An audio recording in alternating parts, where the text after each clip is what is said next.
Hilo ni eneo la report. Kuna kipengele kingine muhimu cha rekodi.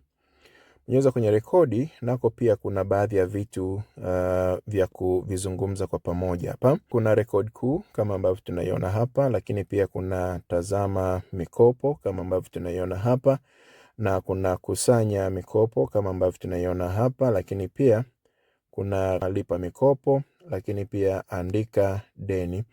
Hili ni eneo ambalo linakusaidia wewe kufanya ufuatiliaji wa taarifa zote ambazo unaziingiza hapa kutoka kwenye form.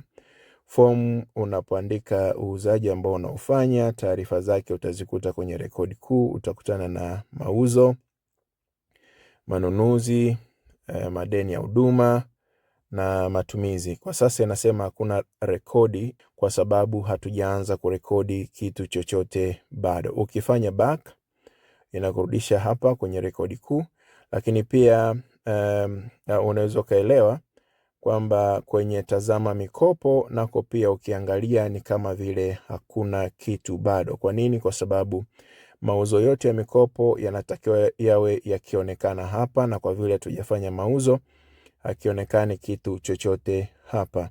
Na kwa upande wa manunuzi pia kama ambavyo unaona, na taarifa zote za manunuzi ya mikopo utazipata ziko hapa, zimeandikwa vizuri. Unaweza kutengeneza ripoti yake ndogo kwa maana ya kutengeneza PDF ama ukatengeneza Excel na ukaituma pia kwa watu mbalimbali. Okay? Hilo ni kwa eneo la tazama mikopo hili hapa. Kwa mikopo yote ya mauzo utaipata hapa, na mikopo yote ya manunuzi utaipata hapa. Okay? Sawa. Kwenye kukusanya mikopo hapa inakusanya tu mikopo. Na ukifanya back ukaiangalia lipa mikopo, hapa ni eneo la mikopo tu wakati unajaribu kulipa mikopo ambayo biashara imenunua.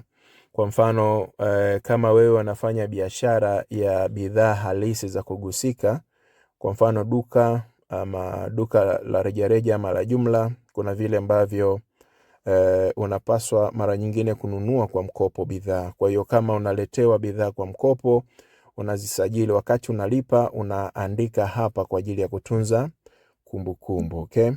Na kwenye kuandika deni kadhalika, madeni yote unayasajilia hapa, na wakati wa kufanya demonstration halisi tutaweza kuiona vile ambavyo inafanya kazi. Kwa hiyo kwa haraka unaweza kufikiri kwamba tazama mikopo au kusanya mikopo ama lipa mikopo ni kama vinafanya kazi ya kufanana, ni tofauti.